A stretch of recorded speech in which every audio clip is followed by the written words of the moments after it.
Audio Jungle.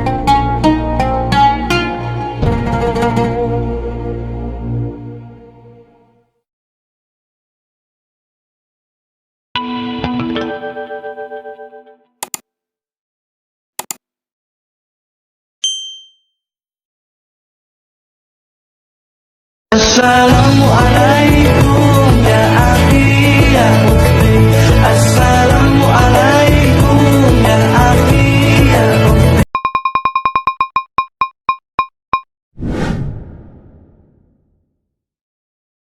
Sedekah ya sedekah, biar hartamu berkah. Allah Maha Pemurah, pasti akan ditambah.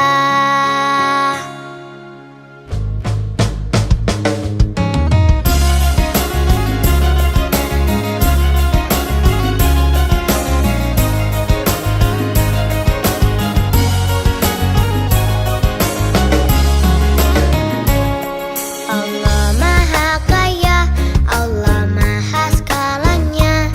Jangan kau takut miskin harta.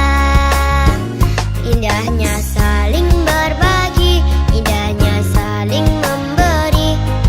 Allah jamin pasti kembali. Hartalah titipan, jangan salah digunakan. Awas jangan sampai tergoda oleh syaitan. Sedekah yuk sedekah, biar hartamu berkah. Allah Maha Pemurah, pasti akan ditambah. Sedekah yuk sedekah, biar hartamu berkah. Allah Maha Pemurah, pasti akan ditambah.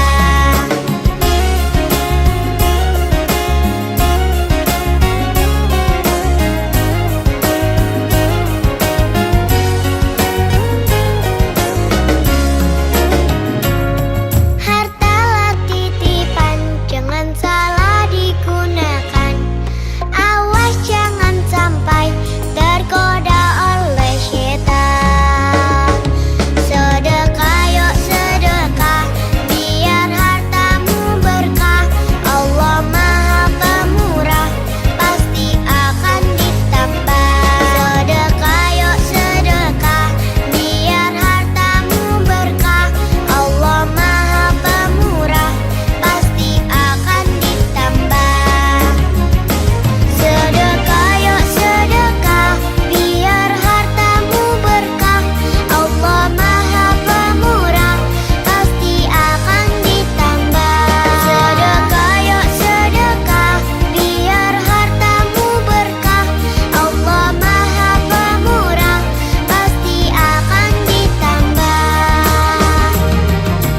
Ya Fatahu ya Rozak, ya Fatahu ya Rozak, ya Fatahu ya Rozak, ya Fatahu ya Rozak.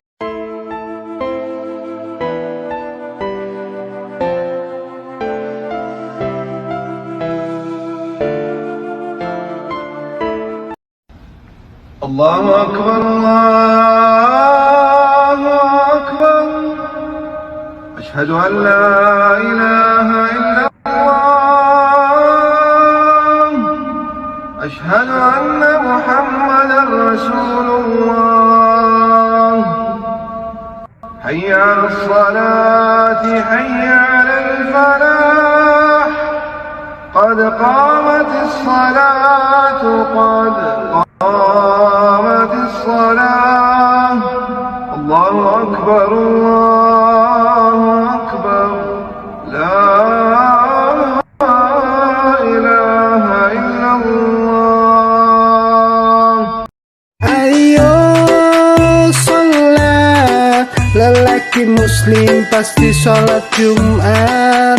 Ayo sholat, lelaki muslim pasti sholat Jumat. Sohibul Hajat, Jumat Berkah, 28 Februari tahun 2025.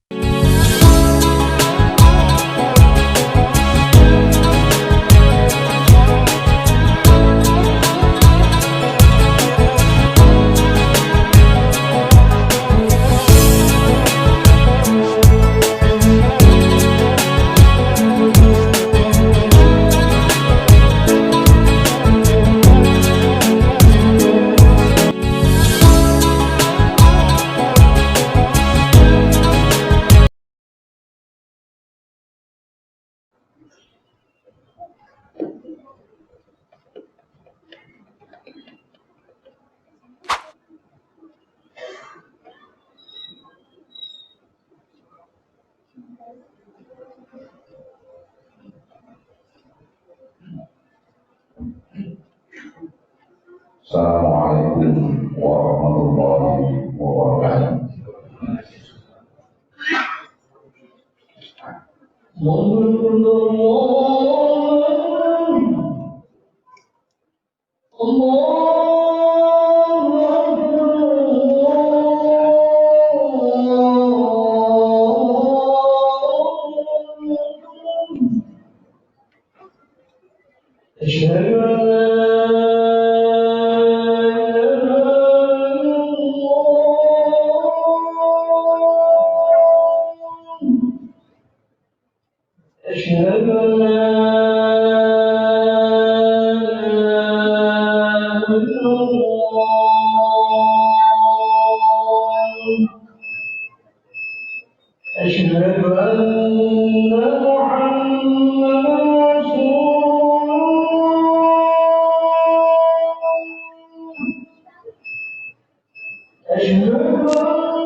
Alhamdulillah, alhamdulillah alladzi yahdimus shalihat. Alhamdulillah alladzi hadana li hadza wa ma kunna linahtadiya laula an hadana Allah. Asyhadu an la ilaha illallah wahdahu la syarika lahu wa asyhadu anna Muhammadan abduhu wa rasuluhu la nabiyya ba'dahu. Allahumma sholli wa sallim wa barik ala habibina wa syafi'ina wa qurrati a'yunina Muhammadin sallallahu alaihi wasallam wa ala alihi wa ashabihi wa man tabi'ahum bi ihsanin ila yaumiddin, amma ba'd.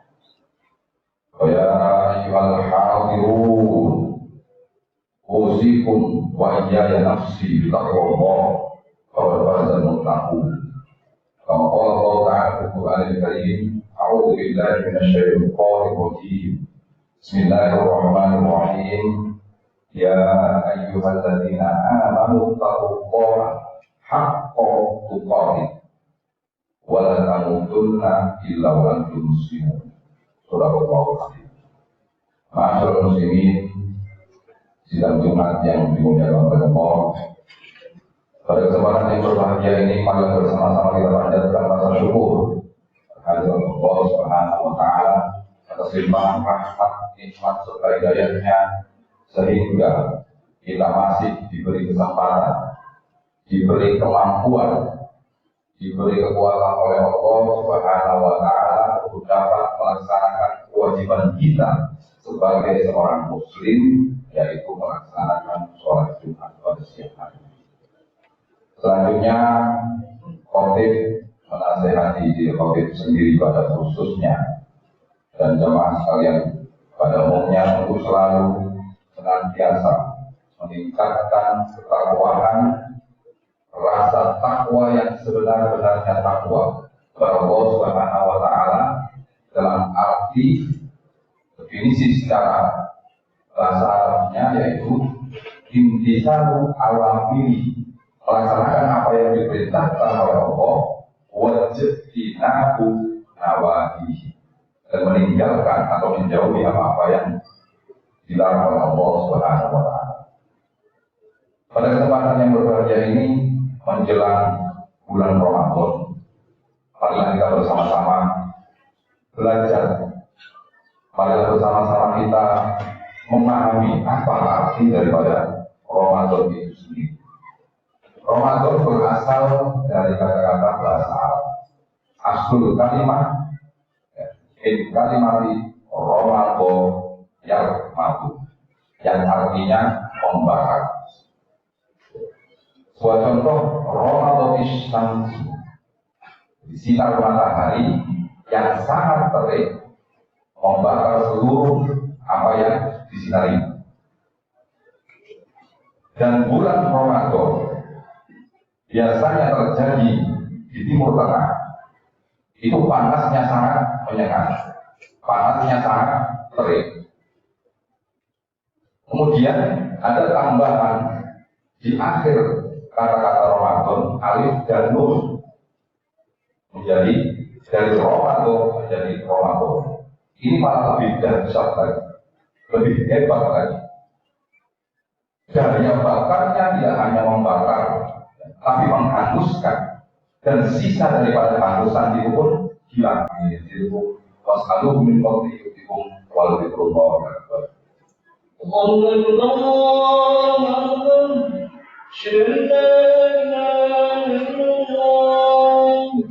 أشهد أن محمدا رسول الله حي على الصلاة حي على الفلاح قد قامت الصلاة قامت الصلاة الله أكبر لا إله إلا الله.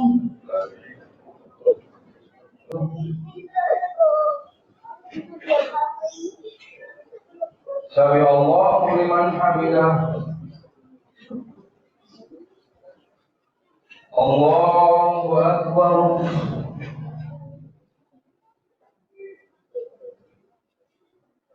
Allahu akbar. Allahu akbar.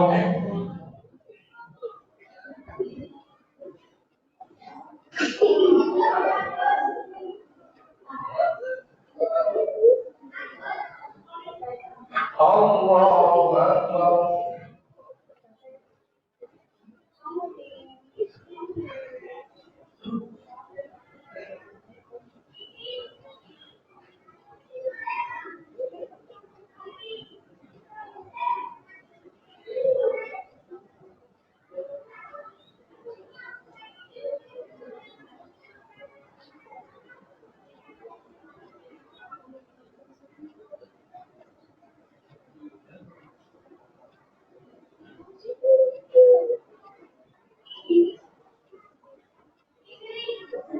Assalamualaikum warahmatullahi. Assalamualaikum warahmatullahi.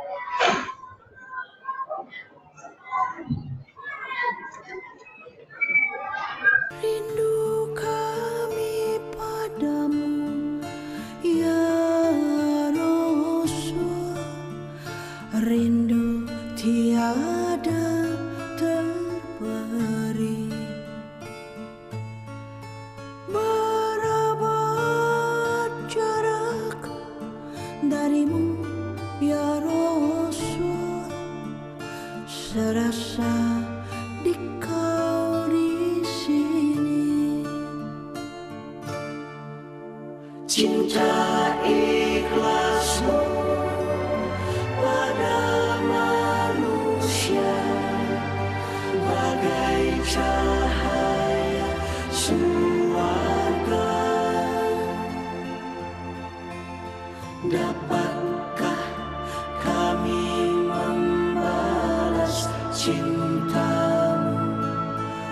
secara bersahaja.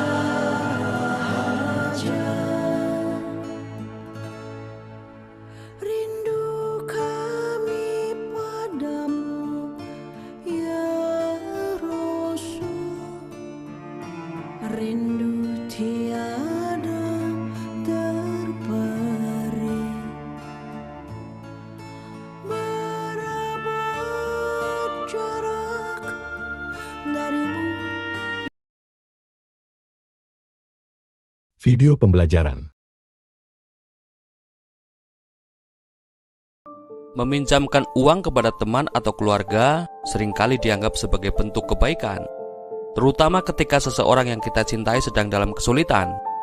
Pada pandangan pertama, membantu dengan cara ini tampaknya masuk akal, bahkan terpuji. Bagaimanapun, siapa yang tidak ingin membantu orang yang mereka pedulikan? Namun, di balik niat baik tersebut, terdapat pertanyaan yang perlu dipertimbangkan lebih dalam. Apakah ini benar-benar keputusan yang bijaksana?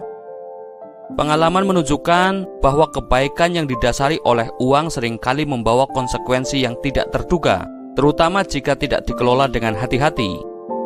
Saya telah belajar dari pengalaman pribadi bahwa meminjam uang kepada orang terdekat bisa menjadi salah satu keputusan yang paling berisiko, meskipun niat awal kita adalah membantu. Hal ini mengubah dinamika hubungan dan seringkali membawa dampak negatif jangka panjang yang sulit dipulihkan. Apa yang dimulai sebagai niat baik bisa berujung pada rasa kecewa, ketidaknyamanan, atau bahkan permusuhan. Oleh karena itu, memahami risiko ini dan menghindari meminjam uang kepada teman atau keluarga menjadi prinsip keuangan yang sangat penting untuk dipegang teguh. Inilah beberapa alasan mengapa kalian harus mempertimbangkan kembali sebelum melakukan pinjaman kepada orang terdekat kalian. Alasan pertama, mengubah dinamika hubungan.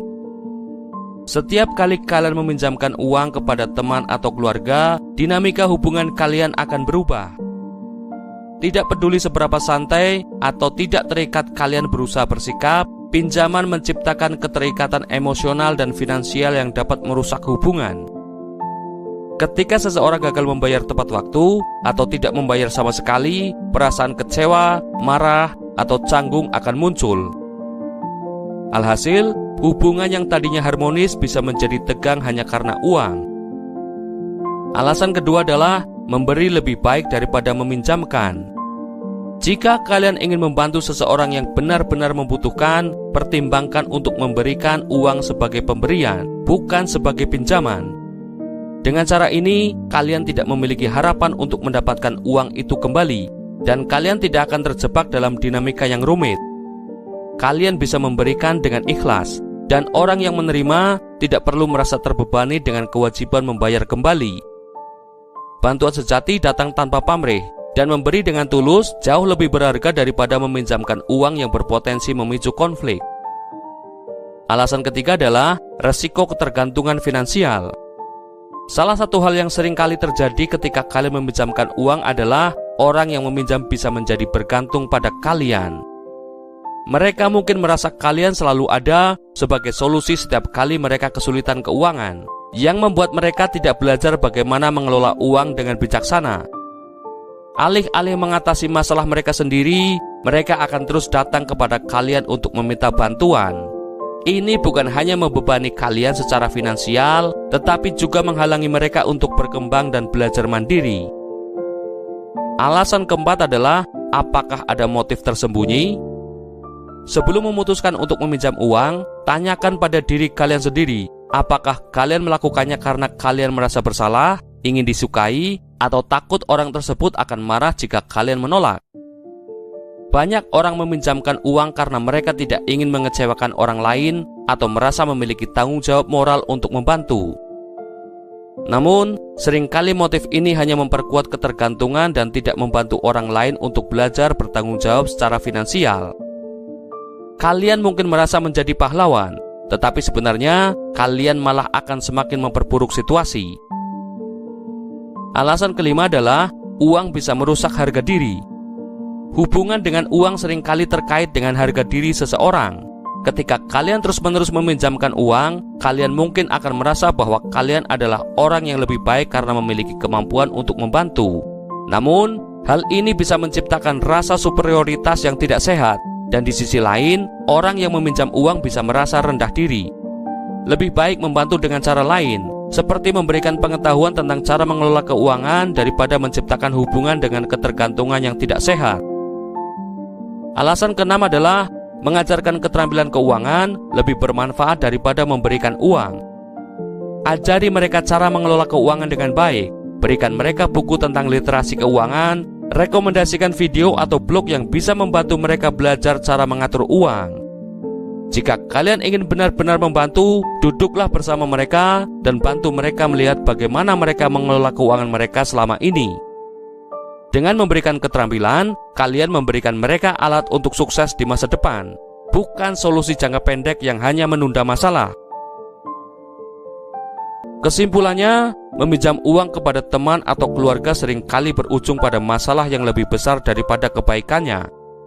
Alih-alih hanya memberikan solusi sementara, pinjaman bisa menimbulkan ketegangan dalam hubungan, bahkan menciptakan ketergantungan finansial yang berkepanjangan. Konflik bisa muncul ketika orang yang meminjam merasa terbebani oleh kewajiban untuk membayar. Sementara kalian sebagai pemberi pinjaman mungkin merasa kecewa atau terluka ketika pembayaran tidak sesuai janji. Maka dari itu, sangat penting untuk mempertimbangkan dampak emosional dan sosial dari meminjamkan uang sebelum melakukannya. Sebagai alternatif, ada cara lain yang lebih efektif dan berjangka panjang untuk membantu orang yang kalian cintai. Daripada meminjamkan uang, pertimbangkan untuk menawarkan dukungan dalam bentuk keterampilan atau pendidikan finansial. Ajarkan mereka cara mengelola keuangan dengan lebih baik, mulai dari membuat anggaran hingga mengatur pengeluaran sehari-hari. Dengan memberikan pengetahuan ini, kalian tidak hanya membantu mereka keluar dari masalah keuangan untuk sementara, tetapi juga memberikan bekal yang bisa mereka gunakan sepanjang hidup. Memberikan solusi semacam ini memungkinkan mereka menjadi lebih mandiri dan tidak terus-menerus bergantung pada bantuan finansial dari kalian atau orang lain. Ini adalah bentuk bantuan yang jauh lebih berharga dan memiliki dampak jangka panjang. Selain itu, jika kalian benar-benar ingin memberikan dukungan finansial, anggaplah bantuan tersebut sebagai pemberian, bukan pinjaman. Jika kalian mampu, berikan uang tanpa mengharapkan balasan, sehingga tidak ada tekanan bagi orang yang menerima. Dengan cara ini, kalian menjaga hubungan tetap sehat dan harmonis, tanpa ada beban emosional atau kewajiban finansial yang dapat merusak hubungan di masa depan. Pilihlah untuk memberdayakan orang yang kalian cintai dengan cara yang lebih bijak dan berkelanjutan, bukan hanya memberikan solusi sesaat yang bisa berujung pada masalah lebih besar. Jangan lupa untuk meninggalkan komentar di bawah jika kalian pernah mengalami situasi serupa terkait meminjamkan uang kepada teman atau keluarga. Pengalaman kalian sangat berharga dan bisa memberikan perspektif yang berbeda bagi orang lain. Setiap cerita memiliki pelajaran yang bisa dipetik, baik itu tentang kesalahan yang telah dibuat atau strategi yang berhasil. Dengan berbagai pengalaman, kita dapat saling belajar dan tumbuh bersama, menciptakan komunitas yang saling mendukung dalam mengelola hubungan dengan uang. Ingatlah, tidak ada pengalaman yang terlalu kecil atau terlalu besar untuk dibagikan. Setiap kisah bisa menjadi sumber inspirasi bagi orang lain. Saling berbagi juga dapat membuka dialog yang lebih luas tentang bagaimana kita semua berhubungan dengan uang dalam kehidupan sehari-hari. Dan yang paling penting, pastikan untuk selalu menjaga hubungan yang sehat dengan uang. Memahami nilai uang dan bagaimana cara mengelolanya dengan bijak adalah kunci untuk menjalani hidup yang lebih berdaya dan bahagia. Ketika kalian memiliki kontrol atas keuangan kalian, kalian tidak hanya menghindari masalah yang dapat merusak hubungan, tetapi juga memberi diri kalian kebebasan untuk mengejar tujuan dan impian kalian. Cobalah untuk membangun kebiasaan baik seperti mencatat pengeluaran, membuat anggaran, dan belajar tentang investasi. Dengan begitu, kalian tidak hanya meningkatkan kondisi keuangan pribadi, tetapi juga mempersiapkan diri untuk masa depan yang lebih cerah dan mandiri. Sekarang, kalian bisa menjalani kehidupan dengan perasaan yang lebih baik dan lebih bahagia daripada sebelumnya. Video pembelajaran. Pernah nggak sih lu ngerasa kayak hidup ini nggak adil? Ada yang kerja keras tapi hasilnya biasa aja. Ada juga yang kayaknya santai, tapi sukses banget. Nah, mungkin jawabannya ada di sini, di sesuatu yang sering kita lupakan, hukum alam. Apa itu hukum alam? Sebelum kita bahas lebih jauh, kita harus sepakat dulu. Hukum alam itu bukan cuma soal fisika atau biologi yang kita pelajari di sekolah. Hukum alam adalah prinsip universal yang mengatur segala sesuatu di alam semesta ini. Lo mungkin nggak bisa lihat langsung, tapi efeknya ada di mana-mana. Bayangin gini, kalau lo lempar batu ke atas, batu itu pasti jatuh ke bawah. Kenapa? Karena gravitasi. Itu hukum alam. Tapi hukum alam nggak cuma soal benda-benda fisik, dia juga berlaku dalam hidup lo. Pernah dengar istilah, apa yang lo tanam, itu yang lo tuai. Itu juga hukum alam. Tapi pertanyaannya, apakah kita hidup sesuai dengan hukum alam? Atau justru kita sering banget melanggarnya tanpa sadar? Ada beberapa hukum alam yang sering banget kita abaikan. Gua bahas yang paling penting, ya. 1. Hukum sebab akibat. Ini klasik, tapi sering banget kita lupakan. Semua yang lo lakukan punya konsekuensi. Kalau lo kerja keras, hasilnya bakal ada. Kalau lo males, ya jangan kaget kalau nggak ada perubahan. Alam nggak pernah bohong, bro. 2. Hukum keseimbangan.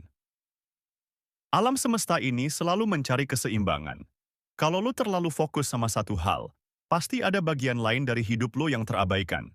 Contoh, lo kerja keras buat cari uang, tapi kalau lupa istirahat, tubuh lo bakal kasih peringatan, entah itu sakit atau kelelahan mental. 3. Hukum ketertarikan. Apa yang lo pikirkan, itu yang bakal lo tarik ke dalam hidup lo. Pernah nggak lo ngalamin hari yang buruk, terus rasanya kayak semuanya jadi makin kacau? Itu karena pikiran lo ngasih energi negatif, dan energi itu balik lagi ke lo. Jadi, gimana caranya kita bisa hidup sesuai dengan hukum-hukum ini? Apakah ada trik untuk membuat hidup lebih selaras dengan alam? Tenang, nggak ada yang ribet di sini. Semua langkahnya simple, tapi powerful. 1. Sadari pola hidup lo. Tanya diri sendiri, apakah gue udah hidup sesuai dengan hukum sebab akibat? Apakah gue sering melanggar keseimbangan? Kesadaran adalah langkah pertama untuk berubah. 2. Berikan yang terbaik di setiap tindakan. Hukum alam nggak peduli seberapa besar atau kecil usaha lo. Yang penting, lo kasih 100% dari kemampuan lo. Alam semesta bakal balas sesuai usaha lo. 3. Jaga energi positif. Lo nggak perlu selalu bahagia, tapi coba deh, ubah pola pikir lo jadi lebih positif. Alam semesta bakal kasih respon yang sama ke energi yang lo keluarkan. 4. Hargai proses. Nggak ada hasil instan dalam hukum alam. Semuanya butuh waktu. Jadi, sabar dan nikmati perjalanan lo. Keren, kan? Tapi yang paling penting, apakah lo siap untuk mengubah cara lo hidup atau mau terus melawan hukum alam yang nggak bisa dihindari ini? Hukum alam itu nggak pernah berniat buat menyulitkan lo. Sebaliknya, dia ada untuk membantu lo menjalani hidup yang lebih bermakna. Masalahnya, kita sering kali ngeyel. Kita pengen hasil cepat tanpa usaha. Atau kita fokus di satu sisi hidup sambil ngorbanin yang lain. Hidup sesuai hukum alam itu seperti berenang mengikuti arus sungai. Lo tetap harus bergerak, tapi lo nggak perlu melawan arus.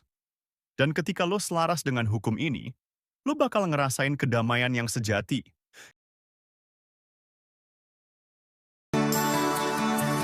Alangkah indah orang bersedekah, dekat dengan Allah, dekat dengan surga. Takkan berkurang harta yang sedekah, akan bertambah, akan bertambah. Allah Maha Kaya yang Maha Pemurah, yang akan mengganti dan membalasnya. Allah Maha Kuasa yang Maha Perkasa, semoga akan membalas surga. Oh, indahnya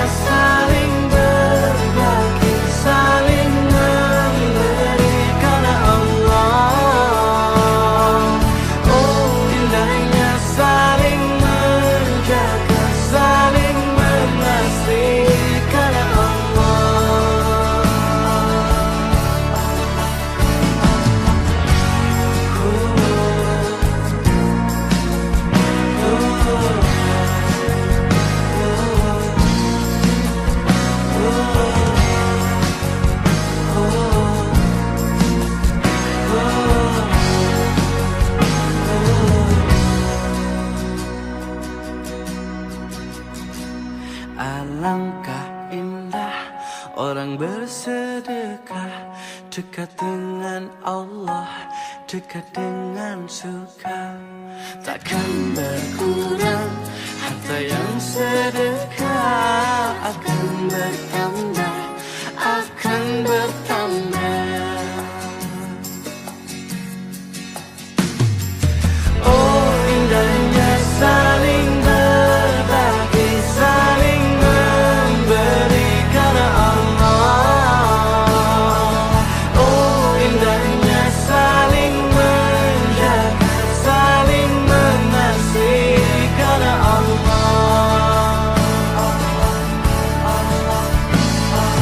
Allah Maha Kaya yang Maha Pemurah, yang akan mengganti dan membalasnya. Allah Maha Kuasa yang Maha Perkasa, semua akan membalas surga. Oh, indahnya saling berbagi. كل هذه الأرض ما تكفي مساحة لو نعيش بلا سماها وانت عايزنا بحب لو تضيق الأرض نسكن كل هذه الأرض ما تكفي مساها لو Kita mungkin tirakat dengan cara sodakoh ini, sodakoh itu, memberi ini, memberi itu. Tapi jangan lupa, ketika kita melepas banyak hal, kita juga mengalami banyak kelegaan. Melepaskan itu kan melegakan. Selama ini kita punya banyak beban, tapi begitu kita lepaskan kan kita lega. Anak-anak muda menerjemahkannya kebebasan. Jadi kalian kadang-kadang berjuang demi kebebasan tapi pelit. Pelit itu berarti kalian diikat oleh banyak hal, tidak mau berbagi. Ya kalau begitu kalian sebenarnya tidak merdeka. Kalian tergantung pada banyak hal duniawi yang kamu miliki. Akhirnya kamu pelit. Ya Pak, cirinya orang bebas, orang merdeka itu tidak pelit. Dia tidak terikat dengan hal-hal duniawinya. Antum harus datang 1 jam sebelumnya, terus lari, stretching, terus pemanasan. Kalau para ulama yang memang ahli tahajud, ahli qiraah, ahli Quran, ahli sedekah, itu mereka harus persiapan. Ya apalagi kita, ahli Quran bukan, ahli tahajud bukan, ahli zikir bukan. No shortcut proses, hadirin. Nggak ada jalan pintas menuju kesuksesan. Dan ini waktunya di Sya'ban. Jangan kesiangan. Jangan baru semangat di hari pertama, terlambat. Orang-orang yang ingin berhasil itu start dari awal. Cerdas dalam beribadah. Tahukah Anda bahwa rata-rata umur umat Nabi Muhammad SAW adalah sekitar 60 sampai dengan 70 tahun?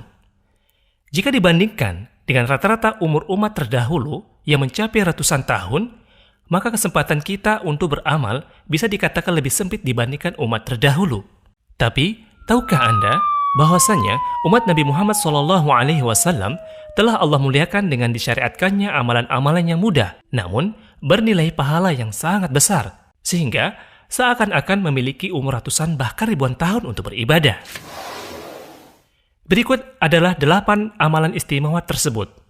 Di antaranya, yang pertama, mengerjakan sholat di tempat-tempat yang utama, seperti mengerjakan sholat di Masjidil Haram, yang pahalanya bernilai 100.000 pahala sholat yang dikerjakan di tempat yang selainnya.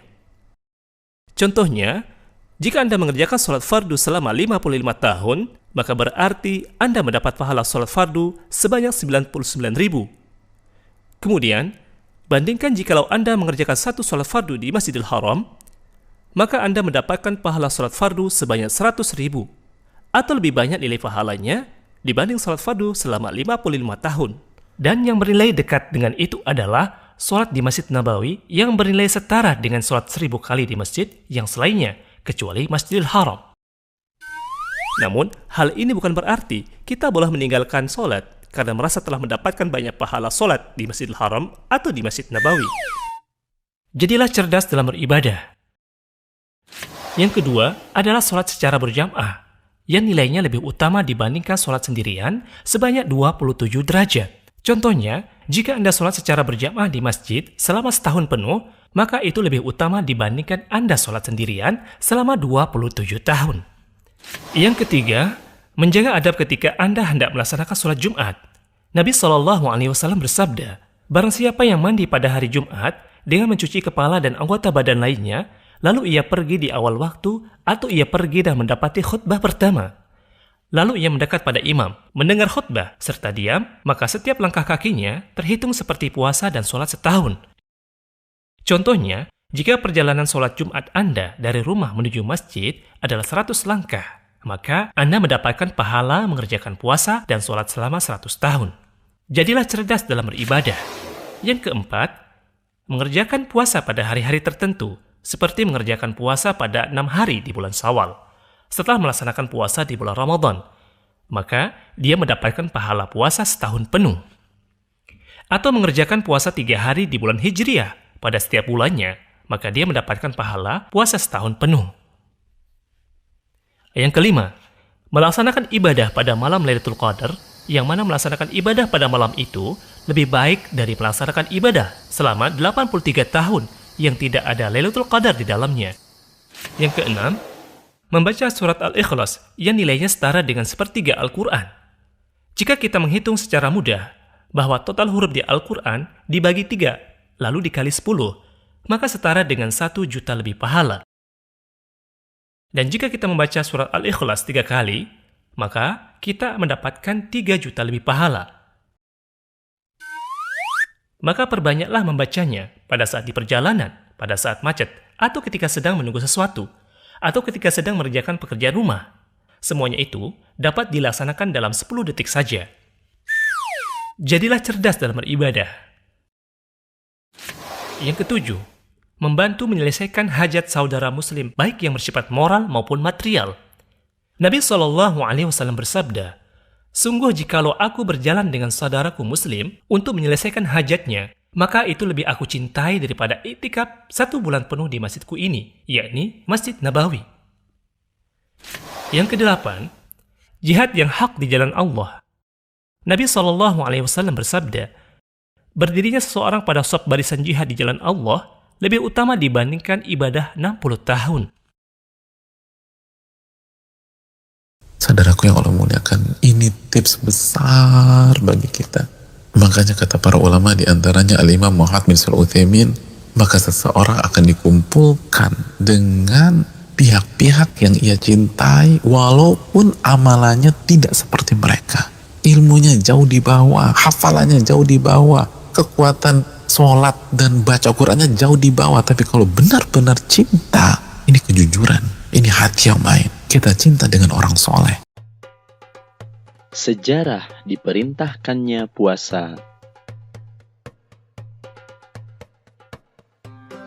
Puasa selama sebulan penuh pada bulan Ramadan, hukumnya adalah wajib bagi umat Islam yang balik dan berakal sehat. Kaum muslimin diwajibkan untuk berpuasa selama 29 atau 30 hari sepanjang bulan Ramadan sejak tahun kedua Hijriah. Puasa dengan menahan lapar dan dahaga sudah dilakukan oleh umat-umat terdahulu di berbagai belahan dunia, namun dengan praktek dan waktu yang beragam. Sebelum adanya kewajiban puasa sebulan penuh pada bulan Ramadan, umat Islam pada masa Rasulullah SAW melaksanakan puasa wajib 3 hari setiap bulannya. Setelah hijrah ke Madinah, Rasulullah SAW mendapati orang-orang Yahudi berpuasa pada tanggal 10 Muharram. Lalu beliau bertanya tentang sebab musababnya mereka berpuasa pada hari Asyura tersebut.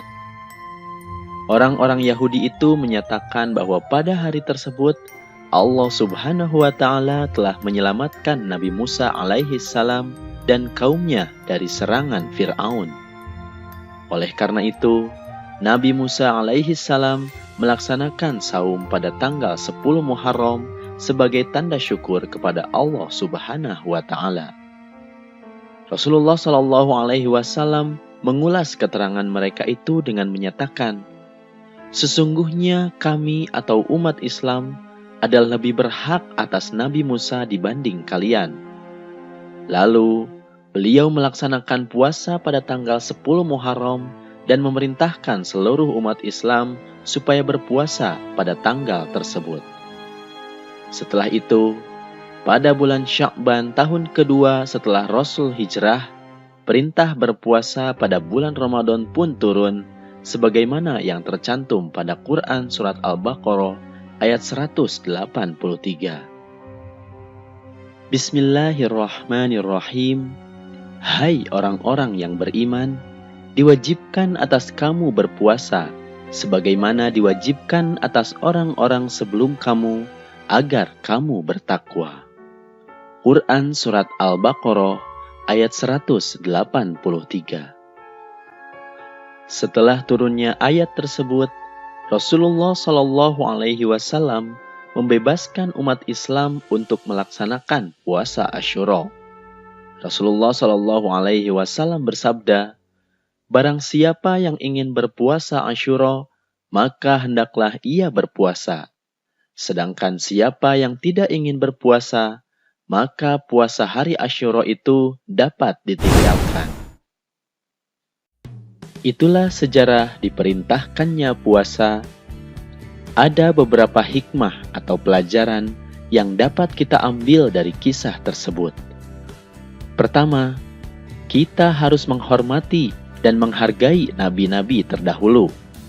Sebagaimana Rasulullah Shallallahu alaihi wasallam yang berpuasa pada hari Asyura sebagai penghormatan kepada Nabi Musa alaihi salam yang berpuasa karena Allah telah menyelamatkannya. Kedua, kita harus taat kepada Allah Subhanahu wa taala sebagaimana yang diperintahkan Allah Subhanahu wa taala dalam Quran Surat Al-Baqarah ayat 183 untuk melaksanakan ibadah puasa agar kita semua menjadi orang-orang yang bertakwa. Allah mengatakan puasa itu untukku, ini penekanan dengan tegas bahwa nggak boleh kasih ibadah itu kepada selain Allah Subhanahu wa taala. Puasa ini untuk saya. Kalau ibadah ikhlas hanya untuk Allah. Puasa Ramadan hadirin adalah momentum menjaga tauhid kita dari syirik besar maupun syirik kecil. Ini poinnya. Allah yang mengatakan, wa ana ajzi bi. Puasa momen menjaga keikhlasan, menjaga hati. Makanya kalau orang gak ikhlas di Ramadan, berat dia ikhlas di luar Ramadan. Karena karakter puasa itu mengkondisikan hati kita untuk ikhlas. Karakter puasa membuat kita suka menyembunyikan amalan dan hanya kita tujukan kepada Allah. Karakter Ramadan membuat kita ketika beramal tidak dilihat oleh orang lain. Rasulullah Sallallahu Alaihi Wasallam mengajarkan kepada kita sifat tawadhu. Hasan al-Basri pernah mengatakan, kau kalau ingin belajar tawadhu, kau keluar rumah. Ketika engkau melihat orang yang lebih tua dari engkau, katakan pada dirimu. Ini Hasan al-Basri mengatakan, katakan kepada dirimu, nih orang tua, dia beribadah kepada Allah sebelum aku beribadah. Artinya dia lebih baik dari aku. Ketika kau melihat anak muda yang di bawahmu, maka katakan, ya Allah, dia lebih baik dari aku karena aku berbuat maksiat dahulu sebelum dia berbuat maksiat. Maka insya Allah kita akan menjaga diri kita. Dan ingat, sifat sombong ini siapa yang memilikinya? Iblis. Dia mengatakan ana khairun minhu. Fir'aun, ana. Kemudian Qarun mengatakan ana. Jangan. Kau pun ketika mendapatkan hidayah melihat orang lain tidak benar, ya Allah, mudah-mudahan dia mendapatkan hidayah. Doakan dia. Hilangkan perasaan itu dan kau memohon istiqamah kepada Allah Subhanahu wa taala. Karena terjadi, Rasul sallallahu alaihi wasallam menceritakan tentang dua orang, yang satu ahli maksiat, yang satu ahli ibadah. Karena yang ahli maksiat ini terus berbuat dosa, yang ahli ibadah menvonis, mengatakan Allah tidak akan mengampuni dosa. Allah tidak akan mengampuni dosa. Allah murka kepada orang. Man dzalladzi yata'alla 'alayya an la aghfirah. Siapa yang berani menvonis orang kalau aku tidak akan mengampuni dia? Allah mengatakan qad ghafartu li fulan wa ahbattu amalah. Aku telah mengampuni dosa fulan dan amalanmu semua aku gugurkan, kata Allah. Gara-gara kesombongan dia. Maka hati-hati jamaah. Antum nggak tahu, mungkin orang ini punya keimanan Allah. Di masa Rasul sallallahu alaihi wasallam, antum ingat dengan seorang sahabat yang dipecut karena minum sampai dicela sama para sahabat, dilaknat. Apa kata Rasulullah SAW? La tal'anu, kalian jangan bantu setan, melaknat dia jangan. Sesungguhnya dia cinta kepada Allah dan Rasulnya. Mungkin perawakan dia kita lihat bukan orang yang taat, tapi mungkin dia punya pahala yang jauh lebih baik dari pahala antum. Kita husnudzon sama orang dan kita berdoa buat dia. Hadza wallahu a'lam bissawab. Nah. Nih ciri orang yang bekal ditolong Allah dalam menghadapi persoalan hidup adalah senang berinfak dalam lapang dan sempit. Nafsu kita Al-Baqarah 268 itu ya, setan menakut-nakuti kita dengan kemiskinan, kefakiran dan menyuruh kita pelit. Allah menjanjikan kita ampunan dan karunia-Nya. Maka orang yang bekal hidupnya dimudahkan urusannya, salah satu cirinya adalah ahli takwa, senang sedekah. Iblis itu takutnya sama Allah itu luar biasa, sampean kalah. Karena iblis itu tahu surga, tahu neraka, tahu kekuasaannya Allah, jadi takutnya sama Allah luar biasa. Saking takutnya sama Allah, suatu saat iblis ini datangi Nabi Musa, karena tahu Nabi Musa itu kalimullah, orang yang bisa komunikasi langsung dengan Allah. Ya Musa, ya kalim Allah, saya ini makhluk, saya takutnya sama Allah luar biasa. Tolong rayukan Allah supaya nerima tobat saya. Karena dirayu terus, lama-lama Nabi Musa bilang, oke, tak rayukan Allah sama Allah. Karena Musa kekasihnya, ya Allah, iblis ini ingin tobat, tolong dikasih hak tobat. Kata Allah, oke, dia bisa tobat asal mau sujud di makamnya Nabi Adam. Karena kesalahannya dia gak mau sujud sama Nabi. Semenang Nabi Musa karena ada cara untuk iblis menjadi tobat. Dikasih tahu sama Nabi Musa, alhamdulillah kamu diterima tobatnya. Syaratnya apa? Sujud ke kuburannya Nabi Adam. Wah, iblis ya tau aslinya. Zaman urip aku ora gelem, mbok menek wis mati. Oh, dasar setan itu. Zaman urip aku ora gelem, wis mati mbok kon sujud. Semua perkara yang kembali kepada Allah Subhanahu wa taala yang paling Allah sukai itu adalah dua. At-ta'zimu lillahi ta'ala, mengagungkan Allah, pokoknya menjadikan Allah satu-satunya, ya. Wasyafaqatu li khalqihi, memberikan kasih sayang kepada sesama makhluk. Ya, jadi keberadaan kita tuh menebar kasih sayang, tenang. Ciri manusia yang memberi ketenangan kalau dia hadir tuh, ya Allah, kok tenang hati saya. Kok senang nih pergaulan saya, rasanya juga tenang, ya Allah. Ini syafaqatul li khalqihi, kedatangannya memberikan kasih sayang buat orang-orang sekitar. Ya, ta'zimu lillahi ta'ala, dia mengagungkan Allah, tidak menyekutukan Allah, dan senantiasa memberikan kasih sayang bagi orang sekitar. Perempuan ini kompleks, ribet. Darahnya aja dibahas sama fikih panjang. Ada darah haid, darah istihadhah, ada lagi darah nifas, ada darah wiladah, ada darah fasid. Itu masalah darah doang. Nanti masalah toharoh, istinja, cebok, kemudian wudu, masalahnya beda lagi. Masuk ke sholat, bagaimana aurat perempuan, bagaimana aurat laki-laki, itu masih kitabus sholah, permasalahan sholat. Ada lagi kitabun nikah, permasalahan nikah. Apa itu nikah, berapa besaran mahar, nafkah itu bagaimana, kemudian apa itu talak, rujuk, dan lain sebagainya. Itu semua dibahasnya dalam pembahasan fikih. Ya, kita belajar yang lain-lain tapi fikihnya kita lupa. Nauzubillah min zalik, insyaallah. Maka mohon doa, mudah-mudahan insyaallah rutinan ini jadi kajian yang bermanfaat. Video dakwah.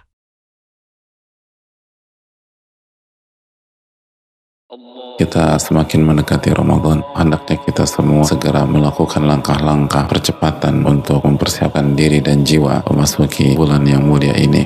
Terkadang kita lupa minta pertolongan, mengangkat tangan dan berdoa, ya Allah, mudahkanlah ibadah di bulan Ramadan. lupa berdoa, Allahumma a'inni ala dzikrika wa syukrika wa husni ibadatik. Allah, tolonglah aku agar aku bisa mengingatmu dan bersyukur kepadamu dan memperbaiki amal ibadahku. Dan hasilnya apa? Ketika kita lupa, ibadah kita nggak maksimal. Ketika kita evaluasi, ternyata karena kita mengandalkan diri kita yang lemah ini. Maka kenapa kita tidak mengandalkan kekuatan Allah Tabaraka wa Ta'ala, Al-Qawi yang maha kuat, Al-Muhsin yang maha baik, Ar-Rahmanir Rahim yang maha pengasih lagi maha penyayang. Jadi fokuslah dan mintalah pertolongan kepada Allah Tabaraka wa Ta'ala. Video dakwah. Bagaimana dengan musim ibadah yang bernama Ramadan? Bagaimana dengan sebuah bulan yang isinya adalah ibadah dan berbagai macam varian ibadah ada di sana? Maka tidak heran sebagian orang mengatakan bahwa Ramadan itu ibarat olimpiadanya ahli takwa. Olimpiadanya orang-orang yang beriman kepada Allah Subhanahu wa Ta'ala. Ada tidak seorang atlet mengikuti olimpiade tanpa pemanasan, tanpa stretching, tanpa warming up, lalu dia mendapatkan medali emas? Nggak ada. Sekarang kita tanya dia diri kita, Ramadan depan mata kita. Kira-kira kita ahli tahajud papan atas bukan? Kita ahli Quran papan atas bukan? Kita ahli puasa papan atas bukan? Kita ahli infak dan sedekah papan atas bukan? Kalau bukan, lalu kita masuk Ramadan begitu saja tanpa ada pemanasan? Jangan bermimpi bisa mendapatkan medali takwa dari Allah Subhanahu wa Ta'ala. Harus ada pemanasan. Dan hari-hari ini nggak bisa ditunda lagi. Yang Hasbunallah wa ni'mal wakil. Ni'mal maula, ni'mal maula wa ni'man nasir. Selamat datang bulan yang siang harinya mulia. Selamat datang bulan yang malamnya pun mulia, di mana nafas dan tidur kita pun mendapat pahala. Dosa pun diampuni, doa pun diterima. Marhaban ya Ramadan.